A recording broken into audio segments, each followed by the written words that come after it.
Hello, mate. You all right? How you doing? Not bad, mate. How are you? Yeah, all right, thanks. Good stuff. It's been a while since I set all this kind of stuff up, so I had to trying to work it all out again, but it seems to be working. So Nice one. Yeah, whereabouts are you in Spain? I'm in Malaga, so Nice right, one. right in the centre. So Okay. yeah, we used to be down the coast in Marbella, but we've moved out and come up here. So it's yeah, it's nice. It's nice. So what are you doing? Is it training camps you're doing there? Well, yeah, normally I do. It's obviously it's a bit this season's a bit messed up at the moment because of COVID and last year. So the last sort of 2 years have been a pretty non-event really work-wise. I've done little bits, but not a great deal. But yeah, predominantly I do a lot of work, training camps along the coast and across Spain and into Portugal. So pretty much this area is sort of where I consider work area. Yeah. Right. Okay. And what's like, yeah, in a normal season, let's say, who's like your typical clients? Well, usually it's sort of big. Well, say the big. I do. So the winter before lockdown hit. So what was that? February 2020. So 2020.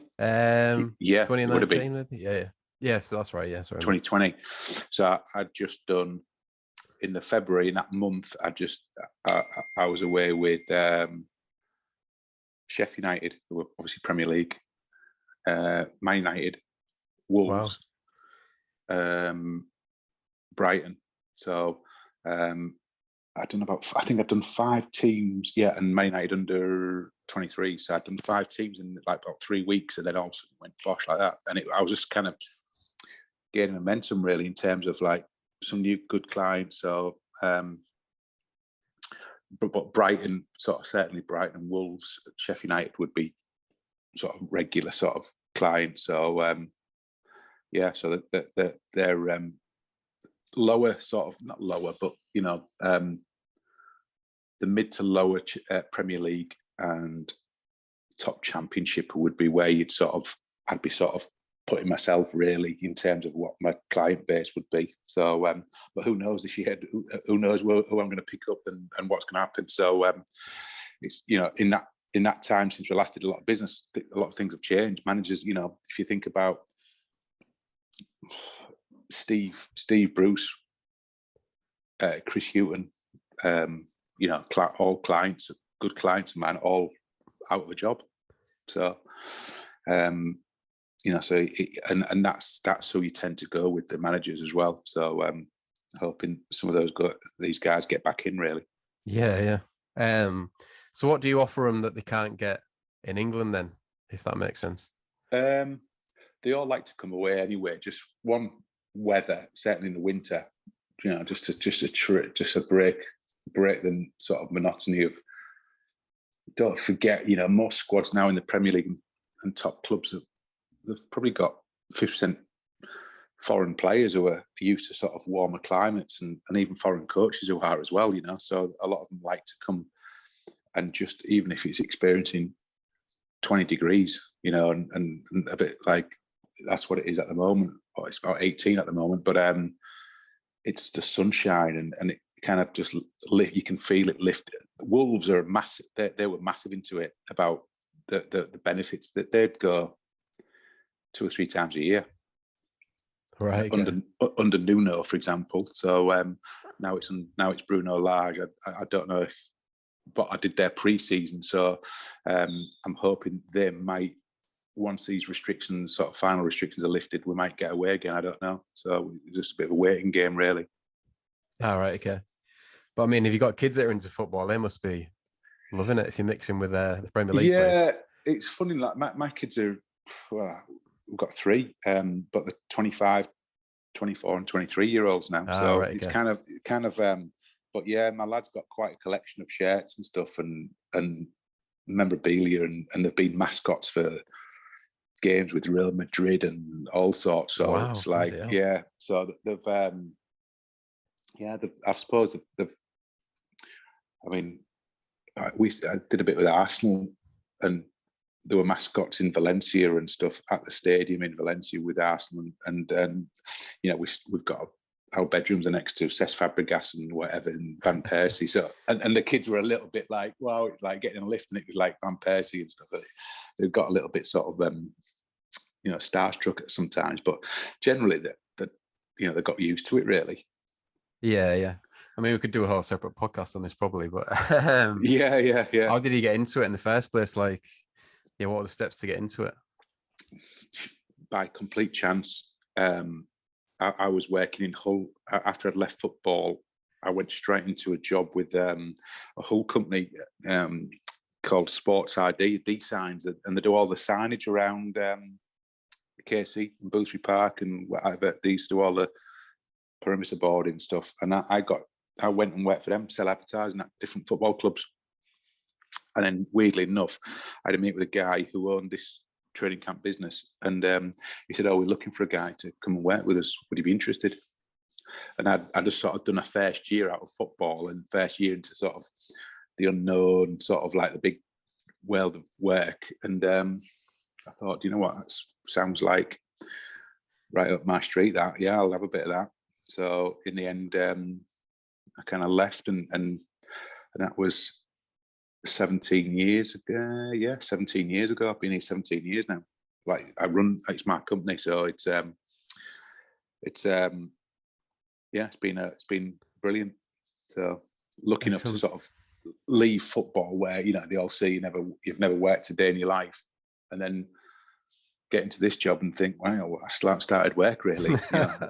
so I've got away with about, well, what am I now? I'm nearly 50. So yeah, I've got away with about 34 years of not really doing a great deal. So yeah, but so it's been good. I'm sure you got to keep you fit though, obviously.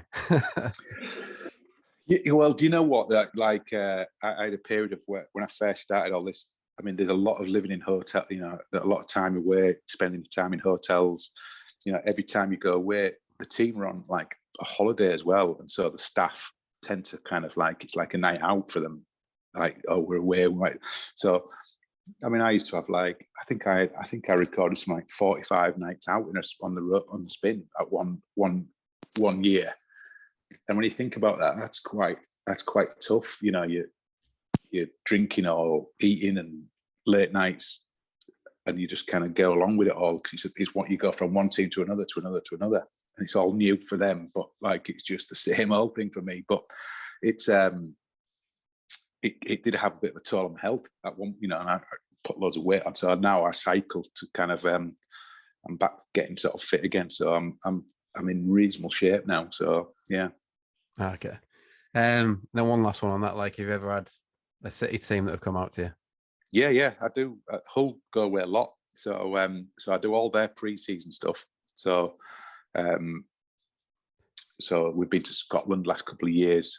So obviously because of the COVID thing, but yeah, with Portugal was always a bit of a favourite. So I've done, I mean, since I've been doing this, so yeah, I did Peter Taylor, was that about 2004, I think, something like that. And then I've done Phil Parkinson, Parky, because I know Parky quite well from other clubs, what I've worked with him before. Then after that, Brownie did theirs. So we did a few Dubai trips, we did Tenerife, we did they were always quite lively with Phil. Who else? After Phil would have been crikey. So after that would have been, oh yeah, well, that's when it was Nick Barnby came almost after that with Nige Pace. So I did Nige Pace, and then and weirdly enough, Nick Barnby booked a training camp when he was sort of manager, and then Steve Bruce came in, and Steve Bruce actually inherited what Nick chose, and then Steve did it for every club he's ever been at since. So okay, right. Yeah, so, but I mean, I've known Steve Bruce, for example, for I used to do stuff at Birmingham, so 2006, I think. So yeah, I've done him every year since then. So I've had about 15 pre-season trips with Steve. Wow. Because I don't think he's ever sort of missed a pre-season. Okay, that's it. Yeah. Yeah, obviously, like you were a City fan then, obviously. Like, did you get back for the FA Cup final and all that? Yeah. So, weirdly enough, I live in Essex as well. So, I've got half family what are Arsenal fans. So, All right. So they were all sat there 2-0 down thinking, oh my God, we're going to get bit. And I went, listen, I've been watching Hull City and played for Hull City for long enough to know that 2-0 is still, and, you know, sure enough, kind of, we got clawed back. But yeah. So I was lucky enough to work with a club at that point as well. So that was that 2014-15 period. And all those players from that period as well have sort of stayed quite good friends. So the Maguires, Robbo, Sam, Clucas, Dorse, they're all Tom Huddleston, Jake.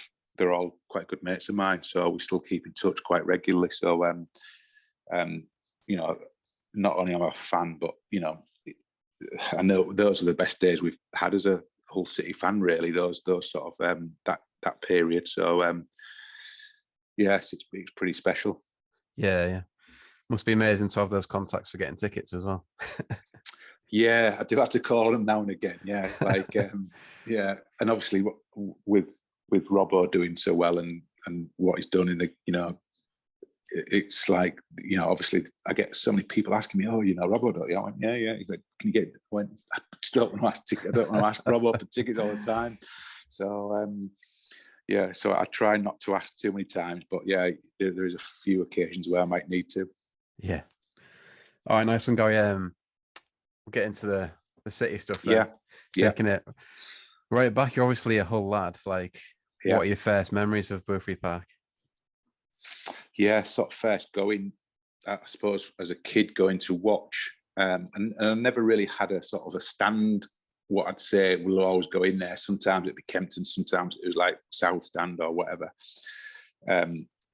But I was obviously a Hull schoolboy, and you used to get a pass to go and watch Hull City. So it was quite, you know, I was fortunate not never ready to pay to go and watch, and so, you know, that encouraged you to go.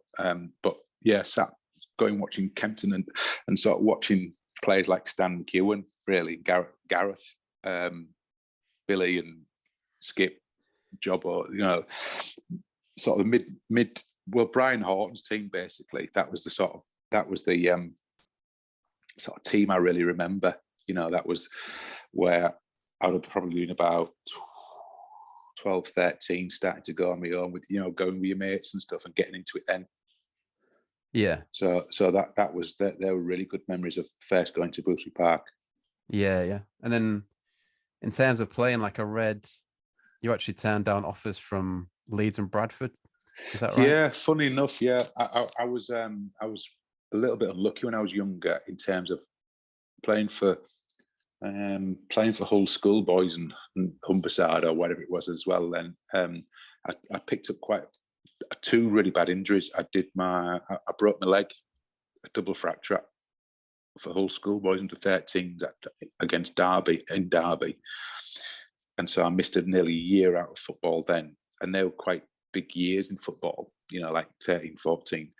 And then when I came back, and then I did my cruciate, and I was 15 coming to 16, and I thought the chance of me playing football professionally had gone with injuries, do you know, like, and so I kind of like almost put it to a side. I thought, well, no, I'm going to go and study at school, go to university. I wanted to be a physio, funny enough, because of the injuries what I'd suffered. I'd kind of read a lot about them and stuff, and then really late on, whilst I was still at school, there's a guy called Joe Duffy who's got coaching schools and stuff in Hull. But I used to work in the indoor cricket centre, and he'd written away some clubs for me, unbeknown to me, and got me a trial, and ended up playing a couple of trial games, and doing quite well, and then them sort of showing obviously a lot of interest, and then obviously Hull City came back because I was sort of getting back fit, and then Hull City really sort of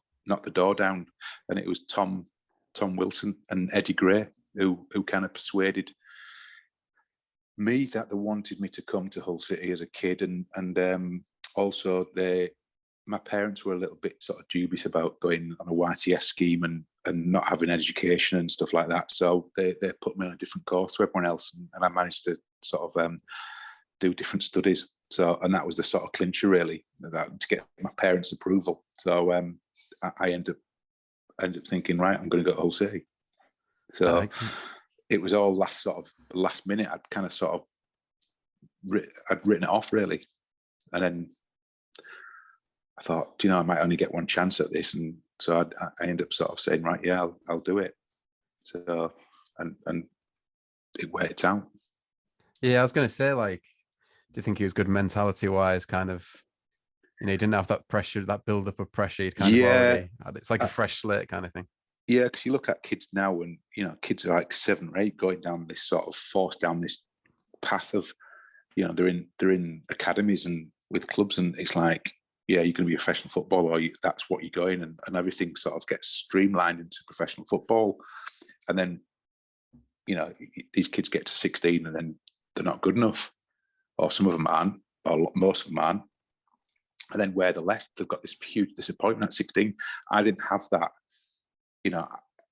I'd already sort of, my mindset was like, well, if football isn't what I'm going to do, I'm prepared for whatever it is not. Do you know what I mean? So I kind of had a bit of a different mentality really to a lot of the other kids.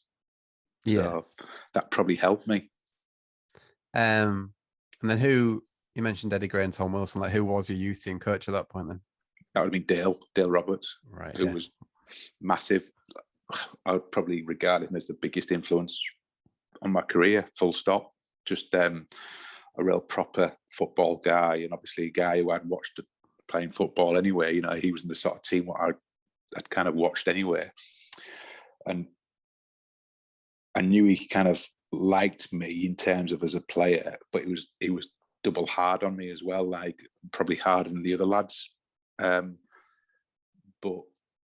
I think he saw something in me what could be sort of turned into a sort of a reasonable footballer, and he was without doubt, along with other guys, Tom and I mean, obviously I signed under Eddie, but Eddie got sacked before I even joined, and so it was Colin Appleton was the manager when I was an apprentice. So we were all sat in the change rooms, and Colin was the manager, but he was also the joiner what put them all the change rooms together. So it was a really weird kind of, he was in his overalls making the change rooms, and we didn't even know he was the manager. But so there's guys what have come through, all what have had an influence on your career, but Dale would have been the biggest and the sort of first one. Right. Okay. You hear a lot about the old school YTS schemes and stuff. Were you around Boothferry Park cleaning bits and bobs and stuff? Yeah. And I'll say this now: any footballer what has been an apprentice at where they've sort of swept, cleaned, and mopped every inch of that stadium, it becomes a really special place. So Boothferry Park was where it becomes like, I think it's more important. Boothferry Park was probably more important to us than a player coming, signing from Bradford City, for example, and playing at Boothferry Park. Was really nice for them to play it there. But when you're an apprentice at a place, and especially if you sort of supported that team as a kid, to then that place will always be special. So when Gareth Roberts, he was the same, and if you skip or whatever, you know what it means to them. Adam Lowthorpe, Neil Allison, Steve Wilson, these guys, Dean Winders, these guys, they'll all hold Boothferry Park in a different place to where, whether it was Casey or other grounds what they played or other clubs I went to later on, definitely. So, I could still tell you every room, every number key. We had like 18 keys all hung up in the referee's room, which was where the staff got changed. And each key was a different cupboard where it was the balls, kit, bibs, boots. So you'd know each apprentice had a key, what was theirs. So mine was 17 key because I was on the kit.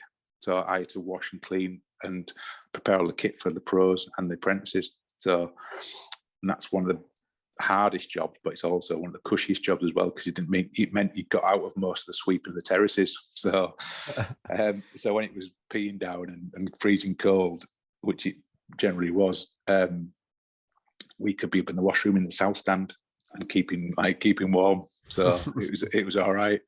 Had its perks. Must have had some of the first team winding you up about the kit there and stuff. Yeah, well, so Billy Whitehurst was like the sort of top pro. Yeah. You had Billy Whitehurst, Billy Askew, Jobbo, Malshot, all these senior pros who would have certain things in the kit, and so I knew what they wanted. And when they want, and when they'd be, so I knew what time they'd get in for training. Like say training was 10:30, I knew Billy had been at 9:15, and what parts of kit I'd need to get ready for him, because sometimes you forget what the other pros want. He's the one who's going to be shouting at me if it's not there. Do you know what I mean? So, and for example, Billy always played in and trained with an old-fashioned jock, like a jock strap, and the elasticated band would never dry as quick as the rest of the kit. Do you know? So I'd see the wash, I'd see the tumble dry going round and round, thinking that the jock strap's not dry yet, and I'm thinking I know he's coming in, because it'd be like it'd shout, and I was the only apprentice allowed in the changing room. If you're doing kit, so no one else can go in. So you were the ones what all the players had access to, if you know what I mean. So if they wanted anything else, you'd go and tell another apprentice to do that. So you kind of like, it was a privileged position because you were in the change room with the guys when no one else was allowed to. But you'd also get like either pranked, or you'd get like, and it's actually quite good because you'd get tipped as well. So, I remember when Jobbo left, he gave me a tenner. And I didn't even do anything for Jobbo, really. I didn't clean his boots or anything.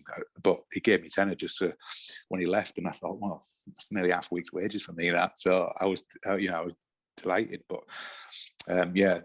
that was being in and around the change room as a young kid was brilliant. Yeah. Really, really special. Yeah, I want to be on the end of a Billy Whitehurst prank, I don't think. No. I mean, I know you've probably heard of them all. A lot of them stories come about, and they're all true. Yeah, the chocolate mousse and all that kind of stuff. It's all pretty vulgar stuff. Yeah. Yeah. So, yeah. I had a light-hearted one recently where him and another City player, I can't remember who it was, but they decided throughout the game they're just going to do Tommy Cooper impressions to each other. Yeah. And just like freak the other side out. Yeah. They always did them. Always in the change room. It was Ian Hesford and Big Bill used to do Tommy all the time. And because Dennis Booth loved it. Dennis Booth used to do Tommy Cooper all the time. And that's where it all came from. Right, okay. Dennis Booth he basically gave everyone the nicknames. So, right. Yeah, Dennis was the king of the nickname, was Dennis. So, yeah. Then obviously, at what point do you actually get to play on the pitch at Boothferry Park then? What was that like? Well, funny enough, if you played in Hull as a kid, you might have got the odd opportunity to play at Boothferry Park before you played in finals and stuff like that. So I was lucky. I remember playing. The sort of first moment of memory of really playing at Boothferry Park was not for Hull City, it was for West Ella. I played for West Ella before I went to as a men's team, but when I was still at school, and we got to the final. And I remember beating Skullcoats in the final, like 1-0, I think it was, or something like 2-1 or 1-0. And I remember thinking, oh, this pitch is ginormous. I can't believe how. But that was the first time I got on it. But then in pre-season of that next year, we obviously, as an apprentice, you're involved in the groundsman cut the grass, but we all take the grass away. And I remember just seeing the pitch when it's all fresh and it's brand new pitch and it's all cut, and I'm thinking, wow, can't wait if I get the chance to play on it.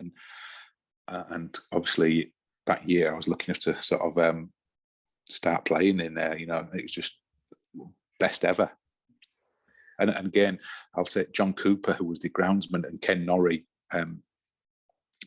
not only were great groundsmen, but they were really good sort of people, soundboards as well. Like they're sort of away from the football side of things. You'd go and speak to them if you like about other, like any doubts you had about stuff, rather than go and see one of your coaches. You weren't quite sure whether that was the right thing. So you could sit in John like the groundsman, have a cup of tea with the groundsman and just chat away. Do you know what I mean? Without feeling pressured.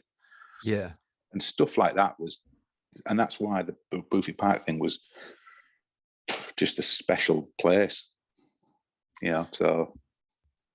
Yeah. And then obviously you come to making your debut under Terry Dolan.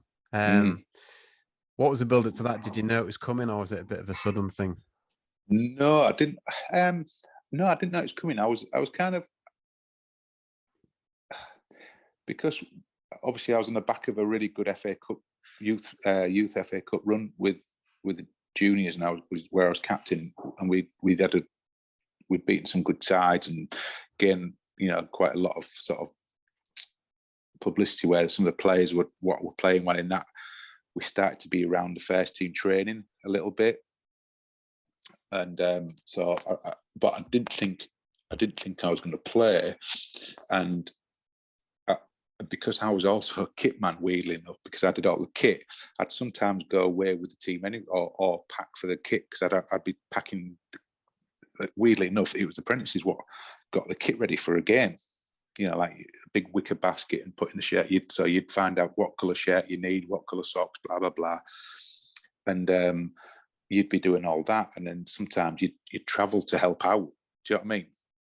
Yeah. So my debut was at Hawthorns at West Brom, and I travelled there thinking I was just going there because I was useful to travel with, and then an hour and a half before the kickoff in the pre-match meal, he said, "You're playing," and I was like, "What?" Like, shit, it's like, oh my god. But unbeknownst to me, Terry had already contacted my mum and dad to sort of tell them that Gary's going to be playing. They didn't say anything to me. And if you wanted to go and watch, then we'll give you, it gives you a chance to get there. But they weren't bothered anyway. So I don't think they could get there at the time because it was too short notice. But so I made my debut there. But weirdly enough, Dale Roberts, who was my youth coach, he travelled, and which meant a lot to me because he actually, I was playing left back, so I was like, fairly near the touchline, and he went to the other side of the state pitch with the West Brom fans, so he could be on the touchline near me just to kind of talk to me, like sort of talk me through my game. But yeah, so I played that game, and I thought, wasn't that difficult? Do you know what I mean? It wasn't a huge step up. It wasn't, oh wow, this is way out of my. I thought, no, this is all right. I kind of like, but it did get some games where when you played the better sides, it got you thought, oh, now we're in a game. But but I had some really good pros around me, like Russ Wilcox and Mal Shorten, David Mail, David Hockaday, some senior lads, what helped me through it and sort of nursed me through the first couple of games. So it's a shame they didn't really. Terry kind of had to get rid of a lot of because the experienced players cost more money, and the eventuality was that the higher wage earners would be out the door, and so then you look around, you're thinking, there's not a real lot of help now. Do you know what I mean? So our team went from having some really good senior pros to having young lads in the team with no guidance really. So that's when it became quite difficult. Yeah. I mean, I read that you started at the beginning of the next season. You were like a starting defender, but I mean, what was that like going into the Yeah, season? yeah. Well, weirdly enough, my first year, which would have been the sort of championship. Yeah, the championship. I'd finished that, and then I had to have an operation. Weirdly enough, after all the injuries I'd had already, I had a double hernia operation, Right. and then I came back, and it didn't feel great. And that first pre-season, I thought, there's no way I'm going to be fit here, and because they put me into hospital quickly so that I could be back for the start of the season, and I just didn't feel as if I was going to be fit. It just didn't feel quite right, and I didn't feel fit enough and stuff. And then he said he was going to sort of give me a bit of time to get fit again and not get involved, so stay away from the games. And Swanee then got sold, I think, to Port Vale. Is it Port Vale he went to? Yeah, I think it would have been Port Vale that accepted a big offer for Swanee. And I then got called back saying, you need to play next week. So I thought, right, well, I didn't feel fit, but I ended up sort of starting the season. So I knew then, that again, like some more senior players out the door, Andy Payton leaving, Swanee leaving, Lee Jenkinson going. Do you know what I mean? It was like our sort of best players just going, and it was just money, it was the club needed the money. And so the young kids got opportunities, but it became very different. It would have been easier for all the younger players to have more senior players to help get them through. Do you know what I mean? But it happened so quickly. Yeah. And it was like you got thrown in there, and if you could swim, you swam. You did what you could to swim, but it wasn't really the way to sort of develop footballers. It's a harsh way, because you had a bad game and you was kicked out. Do you know what I mean? So yeah. It's not the way it's done anymore. But I'll be thankful for it, because I'd have done anything to play. What I did. So, but I'd have probably, if I'd had my chance again, I would have liked to think I would have become a better player at the end of it. Do you know what I mean? And learning a little bit more and getting coached a bit differently. So, but okay, right, yeah. Is it kind of like, because once you your get education through, a bit, yeah, once you're in the first team, that's it. You've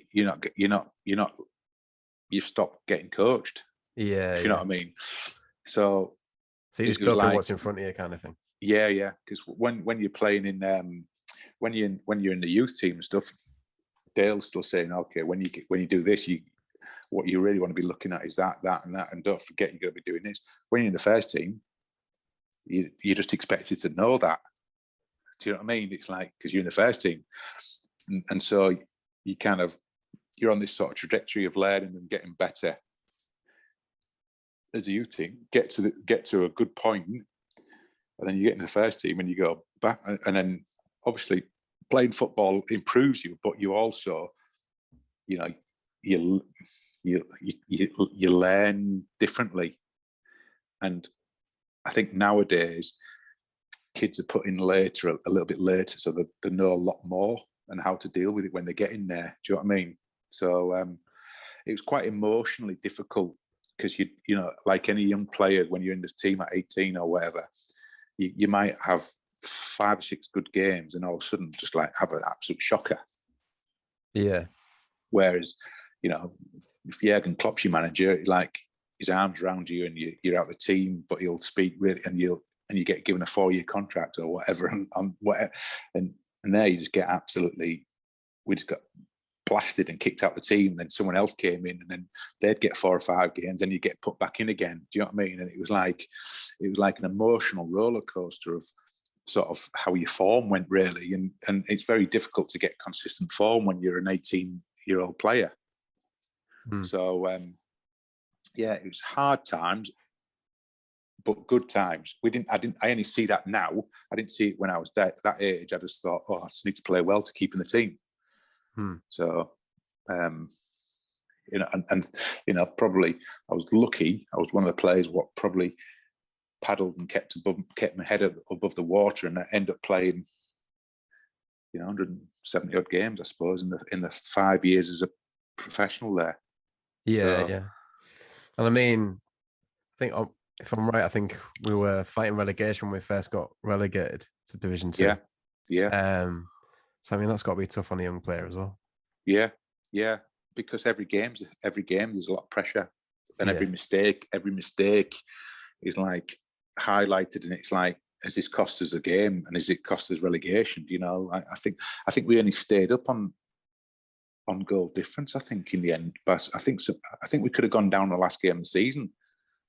Yeah, I read that. Yeah, yeah. I'm sure we and we got beat as well. I think we got beat, but the other team who was down there with us got beat by more. I'm sure it was that, and we managed to stay up. And weirdly enough, the years after that were actually all right. We had about 3 years. Yeah, three. That would have been 93, 2 or 3. Yeah, I think we had 3 years where we're actually mid to top for a lot of the time. Do you know, like, and that they were good years, like 92, 93, 94. Or 93, 94, 95, or something like that, was actually quite enjoyable. Yeah, Dino, you know, we found Dino came into his own, really. Linton Brown, like, scored a few goals, and we had a few. Once we got them sort of firing, it makes it, and Dino carried us, you know, for a good period. You know, he was that good. Yeah. Just skipping back slightly, just in terms of signing a pro contract, at what point did that happen? So obviously I was in the first team as an apprentice, so playing on, you know, I was on 30 quid a week as an apprentice, and obviously we want to, you get bonuses, but obviously I wasn't getting them because I was an apprentice, so I didn't get the bonuses or anything. So I remember Terry coming in and said, "Oh yeah, we're going to give you a 2-year contract." And who else was my age? Dave Wormsley was my age, and is Adam Worthloff in there? No, Adam's a couple of years younger. Okay. So, but in my youth team, there'd have been in the youth team what was sort of the really strong youth team would have been Neil Allison, who's my best mate, who's centre half, Steve Wilson, goalkeeper, Dave Wormsley up front. Basically, there was us 4. Roger Greenwood signed pro, I think, for a year, but didn't make in the first team. So there was a good bulk of that team. What went on, like, you know, Neil was a good player. Steve Wilson obviously had a good career with Hull and, you know, a few other clubs as well. And yeah, so I signed I signed pro in the 91. Yeah, and a 2-year deal. And I think I turned it down to start with. All right, how come? I remember turning it down. Because oh, are you there? Yeah, mate, yeah. Sorry. Right. I remember Stuart Young coming in from Stuart Young was my age. We were at whole schools and stuff together, but he'd gone to Arsenal. I then got brought back, got released at Arsenal, and they offered him more money than me. Right. And I said, and I thought, well, that doesn't sound fair, that, because I've actually already played. I've just played like first team football already, and some of the guys who are coming in have just been offered more who haven't. And so I said I wanted more money. Like, and again, this is not me really wanted more money. Like, I had this kind of thinking, well, it's actually not right. Do you know what I mean? Because you're talking about 125 quid a week as my. That was like, I think I got offered 100 quid a week, I think, and I thought, I was actually on more last year when I was an apprentice because I had a part-time job playing indoor cricket and I'm thinking, I'd end up earning more money if I was an apprentice. and I remember turning it down and Terry going ballistic. Really? I went, no, it's not about the money. I said, it's like, just give me what's fair. Like, you can't bring someone else who ain't being proven or first and give him more money. So, and that was me sort of thinking, well, okay, if it's not football, I'll do something else. Do you know what I mean? It was like, it wasn't nonchalance. It was just a little bit of like, just be reasonable. So, and then, but once you play and stuff, you don't even think what money it is, or, you know, whether it was 125 quid a week or 150 quid a week. It was like, you do it, whatever it was. You know, if I'd have said, oh, we're not going to give you it, I would still signed it. It would have been, because I'm not going to say I'm not going to play football, but I remember being really, and it was literally over £25 a week, the difference. And I went, no, that's not right. And that seemed to continue every year after that. And in them years, it was like, you didn't seem to get any more money any year. You know, I remember playing 150 games and thinking, I've hardly done it. My money's not gone up in about 3 years. And I'm thinking, what's going on here? Do you know what I mean? And all the kids, we were on peanuts, absolute peanuts. Yeah. So, yeah. But the club had to do that to stay in the business, you know. But did you feel like a loyalty to City, or were you thinking, yeah, I have to look elsewhere here or something? No, I never ever wanted to leave at all. That was, and the club, you know, the club knows that. You know, a Hull kid, born and bred in Hull, playing for Hull City. You know, like you said, like I said, you'd play for nothing, but they know that as well. Yeah, that's true. Yeah. But so what happens is when they brought in kids from, like, obviously Terry had a lot of players from Bradford he knew, a lot of players from Bradford, and they coming in on decent money, and you're thinking, well, hang on, you know, pays the going rate. So there you go. Yeah.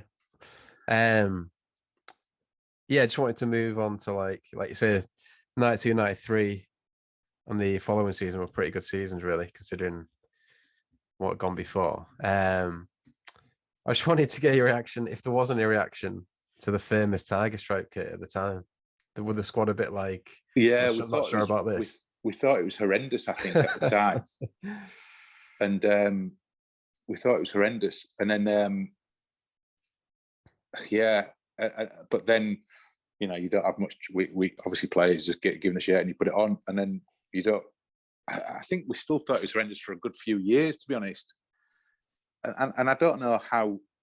I don't know if the shirt is, obviously it's a real cult sort of shirt now, isn't it? But I think most people viewed it at the time as like the worst ever, didn't they? Yeah, it's kind of changed. It's getting, the perception of it now has changed a bit, hasn't it? But yeah, it's definitely seen as the worst kit ever at one point. I've got one somewhere, so I mean, I've managed to keep hold of one, but it'd be worth a bit of money now. When times are hard, I might be cashing it in for about 400 quid. I think we've got for now, don't they? So much. I think during the pandemic they've gone mental. Yeah, have they? Apparently, yeah, just like silly money. But yeah, wow. I just wanted to talk about the 93-94 season because I read it was your first kind of long spell in the first team starting, and it was all coincides with my first season going, really. And I remember, my first game was beat Bradford at home 3-1, and I think I think we've had a Twitter exchange about this before, but you had to go off with something in your eye or something. No, I got elbowed. Dino got sent off. Yeah. I got elbowed halfway through the first half, and I split my eye just underneath here. Sean McCarthy did that, and I had about 5 stitches put in. So you basically, I ran in the tunnel, got in the change room.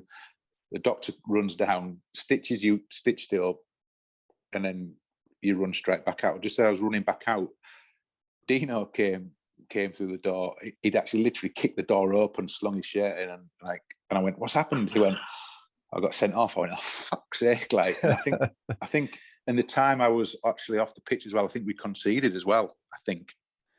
So it was a real kind of eventful game, but one what we actually managed to turn around and win. And we all knew the Bradford games were massive because of Terry. You knew in the weeks before the game that this Bradford game meant more than any other game. He really wanted to beat Bradford every time we played them. So yeah, it was a big thing. Yeah.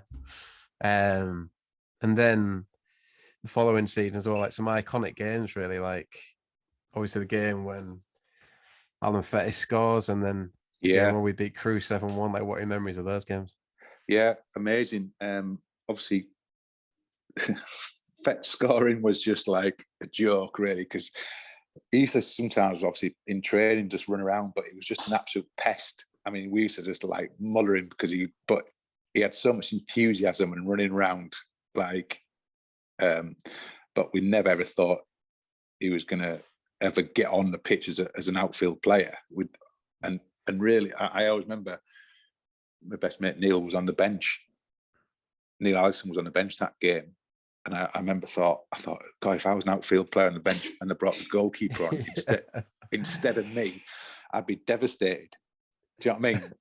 Even if you're not a striker, yeah. Surely your centre half's going to do better than the goalkeeper up front. So, but he even started again, didn't he? Already started to get away at Blackpool, which is mad. And he scored, to be fair. But... Yeah, well, Blackpool, I remember the game before.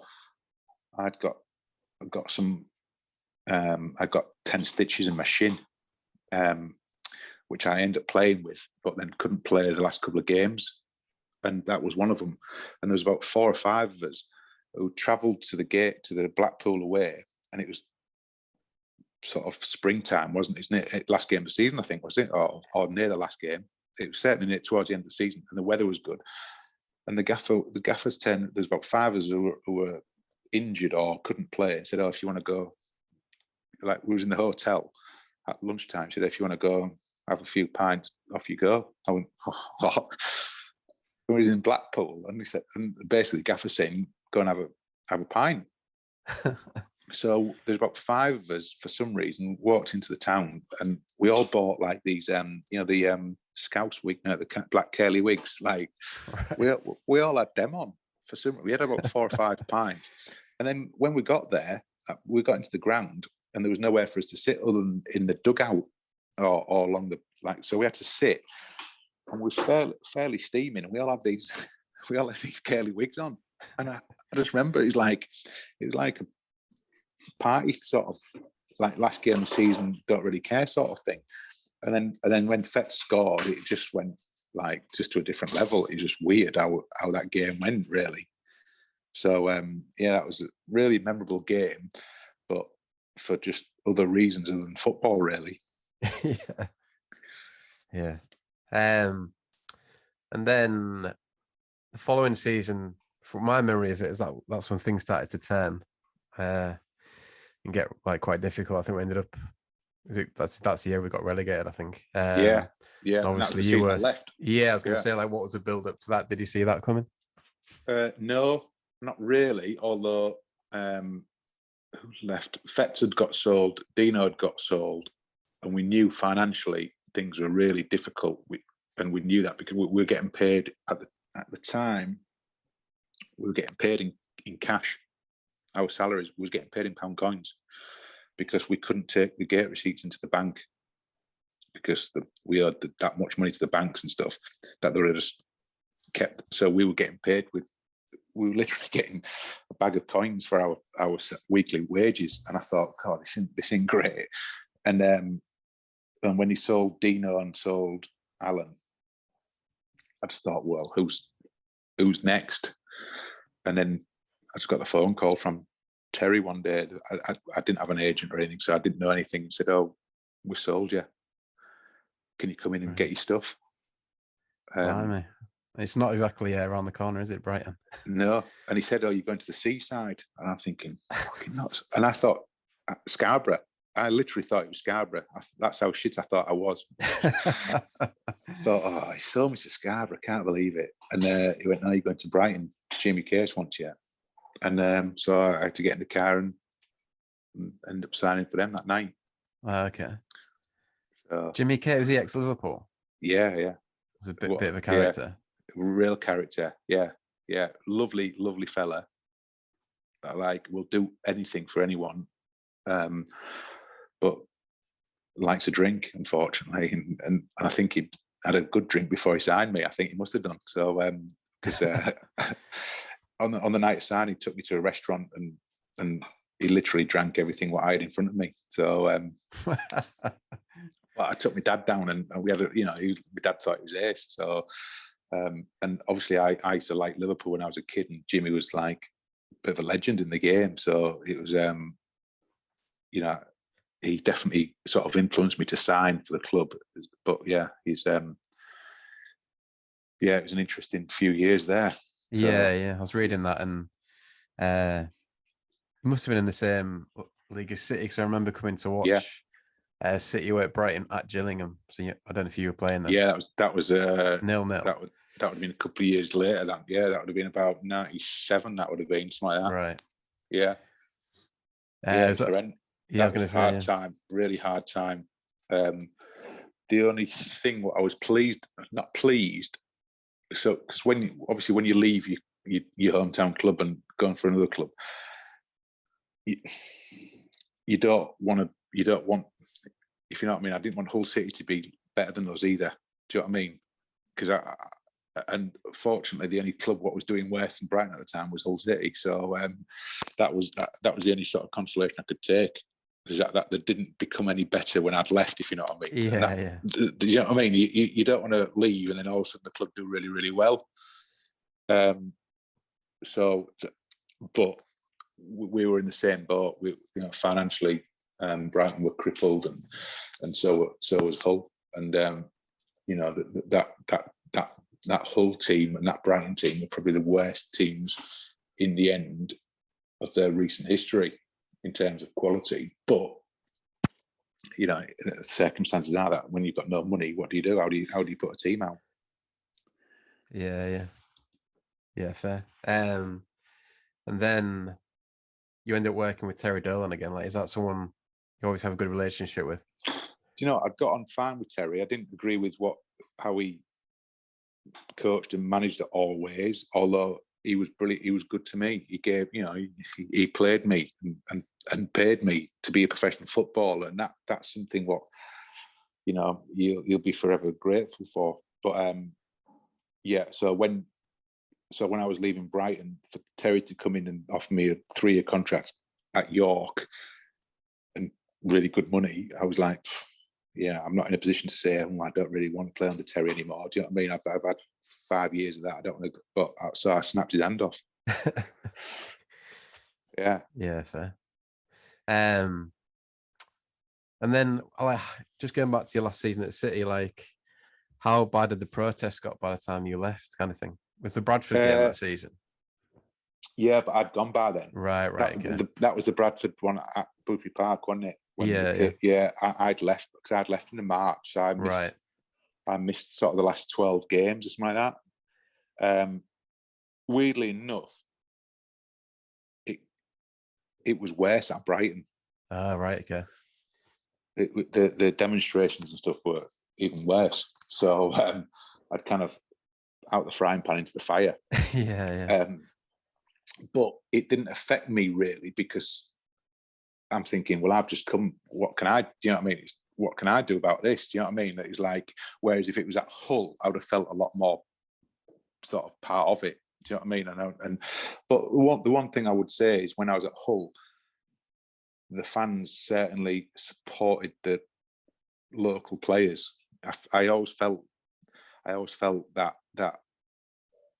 they were good to their own, if you know what I mean. That's one thing what you could always feel, whether it was only because I knew half the people watching, you know what I mean. Like although Hull's a big place, I just knew so many people, so I always felt they were on my side, if you know what I mean. So, and I think most of the Hull lads felt that. which was it's a really nice thing. And then obviously when you go to a club like Brighton or York, I felt it was harder for me to sort of, you know, a big dirty northerner kind of arriving in Brighton. You know, that's what you felt like. Do you know what I mean? You felt like a bit of an outsider to start with, so you had to sort of try and turn that around. Yeah. All right then. Obviously, Did you finish your career at North Ferriby? Yeah. I finished at York in 2003, and then I had about a year and a half playing non-league football, and Ferriby was great, but my work started. Obviously, I'd started this job by then, and it was that time where my career started to sort of interfere really, and with my football, if you know what I mean, which was a shame, but it's inevitable. Do you know what I mean? Yeah. Go on, sorry.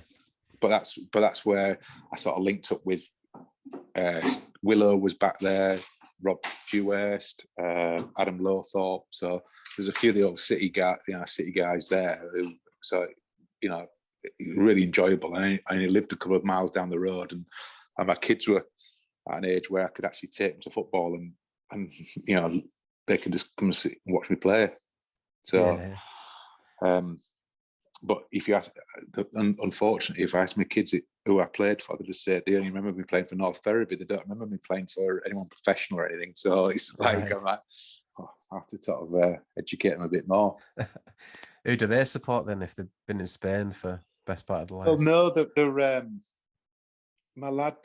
Well, I've got my sort of stepson. He's Essex, so he's Arsenal, and then but my son is my son's Hull. He's a City fan, so he comes to City with me when I still, although we've got a house here, we still go back to England. Like we're always, I don't say I live here, but I still say home is Hull. Really, I still say that. Although we just travel between home in Essex, home here, and home in Hull. So so when I go back, my youngest lad will always come to City with me. So, and he's already said, "Oh, Dad, I'm going to which game away is he going to?" He just said QPR. He wants to go to QPR away apparently. So, so I said, "Oh," and I went, and obviously I work with Les Ferdinand and stuff. I know quite well. So I said, "Well, I can get tickets with." No, I don't want tickets. I'm going in with a City. Like I want City away. So I went. He said, "Are you coming?" So, and I've got to go with him for that. So I'll be in the City away, and yeah. So I don't think I'll be leading the chance this time, but I'll let him. So yeah, it's nice to see him like now supporting them. Yeah. Yes. Then you finish off with some of the questions I sent you, Gary. Yeah. What game at Boothferry Park sticks in your memory the most, and why, kind of thing?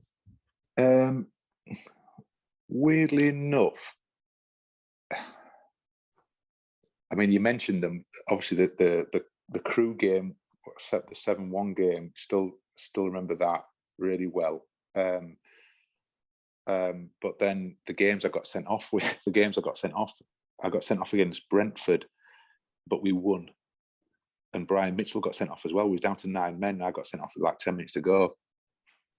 But I just remember the atmosphere being really really good. And then I got sent off against Birmingham as well, and we drew. And I seem to remember that one. So those 2 games stand out just for being sent off. And like I felt as if, you know, potentially let the team down, but we managed to get results out of them. So yeah, so probably became better teams when I went off, I think. So yeah, so those games both at Boothferry Park sort of I remember well. Yeah. I just thought one actually that I've not put in, but who was your toughest opponent at Boothferry Park, if you can think of one? Cool. I remember Brentford had a really good side, and they beat us 4-1, I think it was. And I always remember it was Dean Olesworth and Griffin up front. Is it Garrett? No, what was his name? I think it was a guy called Griffin. Yeah, but then Neil Smiley was on. There was a winger called Neil Smiley who used to be at Brighton, funny enough, and I was playing left back, and he absolutely roasted me all game. And I just didn't know whether I was coming or going. I just remember that when I'm thinking, Jesus Christ, I don't think I'm a left back. I think I need to be centre half now. So yeah, but I remember him. Yeah, but they were a really good side there. Where Gary Blissett, sorry, it was Gary Blissett up front. So the two centre forwards for Brentford both went into the Premier League, I think, after that, and they had a really good side. Yeah, so yeah. that would be one of the toughest games and toughest opponents. So that sort of. Then we also played QPR in the football league, in the league trophy, whatever it was, the League Cup, and Roy Wegley. I don't remember him, but the QPR side with Les Ferdinand, Roy Wegley, Steve Sinton, Dennis Bailey. That was a really good Premier League side, and they're proper roast. And I thought, well, that's the difference between where we are and where they are. They were a really good side, so I remember those. Yeah. And you mentioned some of the people around the club at that time, like John Cooper. Yeah. Like, who do you remember from that time? And obviously, you mentioned Neil Allison, and from what I can gather, he's a bit of a character. Is that right? Yeah.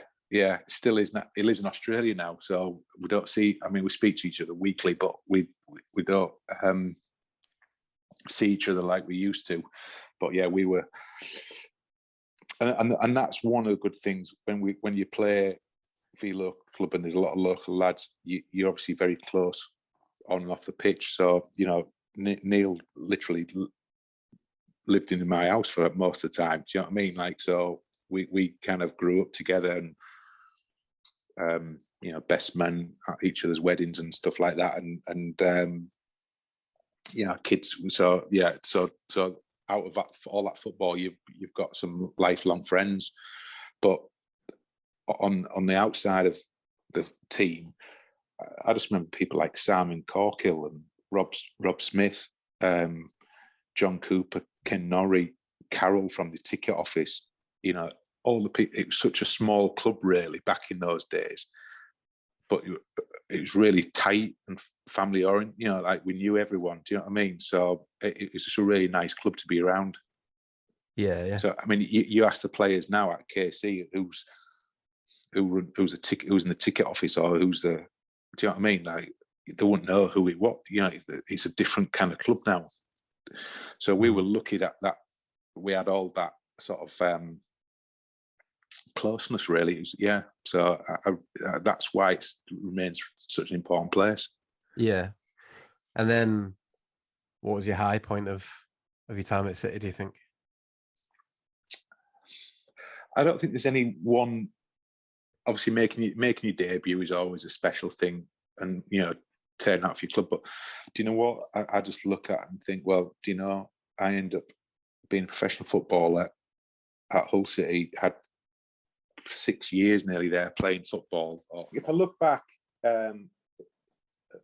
not to any one particular occasion, but just sort of to put the shirt on, like, 100 and I think I don't even know how many games I played, like the exact number, because I think it's about 170 in total, 170 something. But just to sort of represent your club and to be thought of as, yeah, do you know what, you did all right.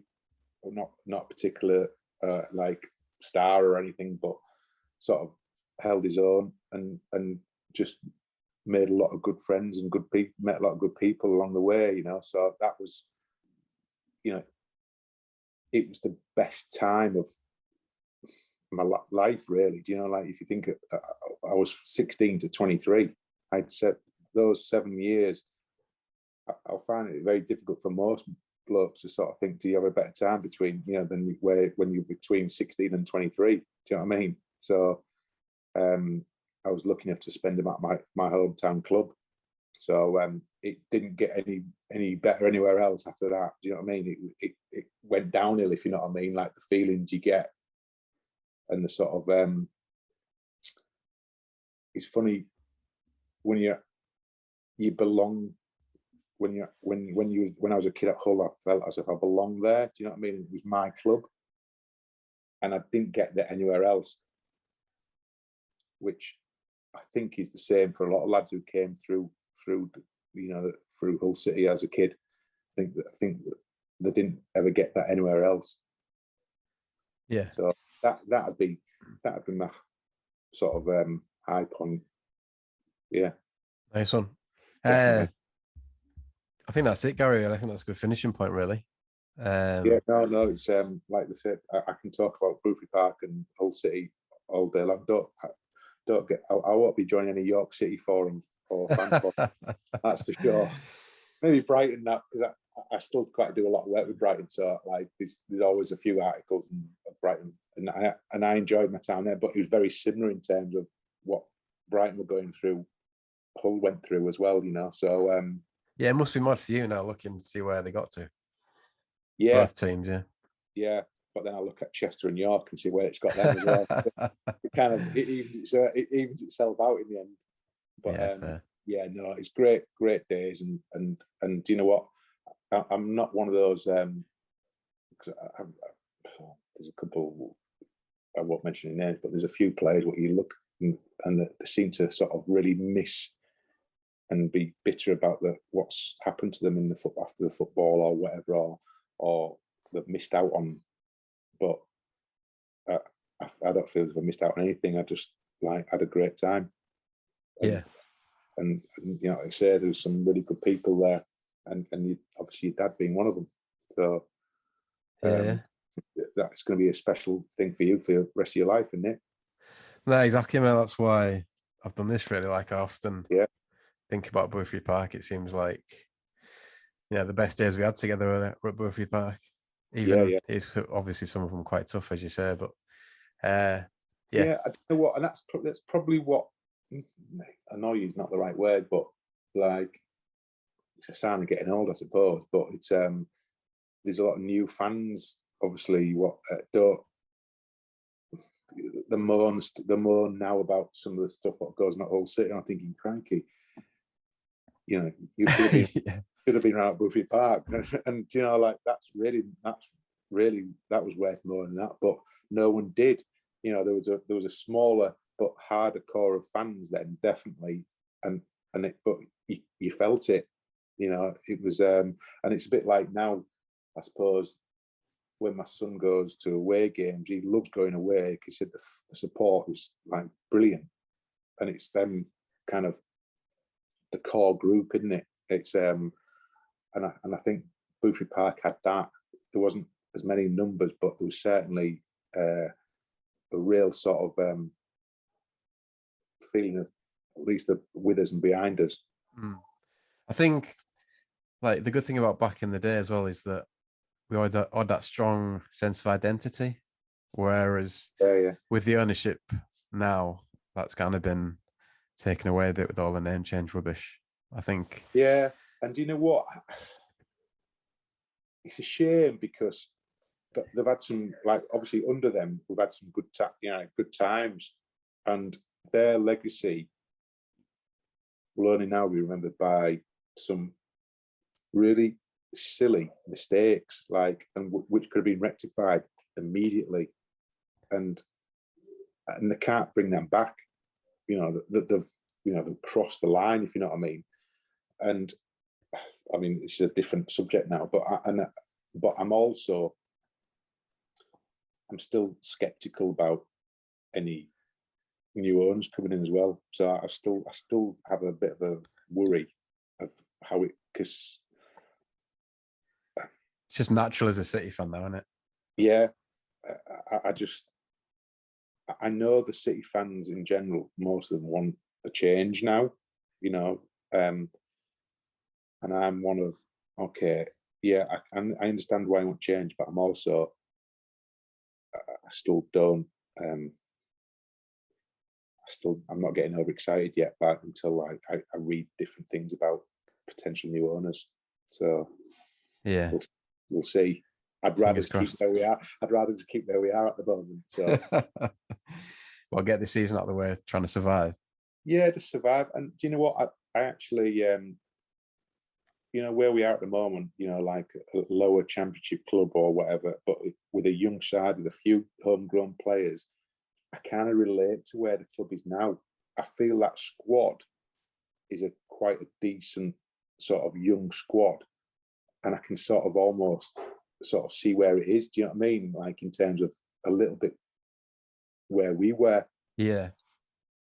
And I quite like the team, and you know what? I like them not because they win every week, because I actually feel as if they're a good group of players.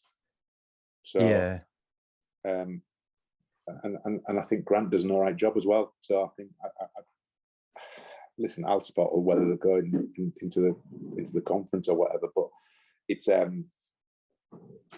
I think where Hull have been positioned, you know, if you look at their history of the last, since, you know, 1904, whatever it is, I don't know where our average league position would be if you look at those 120 years.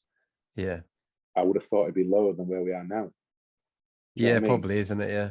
Although I feel like our natural level is championship, in it, mid championship. Yeah, championship, or just sort of. It seemed like we've sort of yo-yo between League One and Championship for whatever seemed like for 20, 30 years, whatever it is. So I don't think we're too far away from where we should be. So yeah, listen, we all want the Premier League back again, but that's for a few years away yet, I guess. Yeah, I know what you mean. Like, it seems to be a good foundation there for new owners and all that. So hopefully it goes well. Yeah. Okay. Hopefully see you in away again, Gary, at some point. Yeah, we'll do. Yeah. All right. Nice one, mate. Thanks Cheers. again. See ya.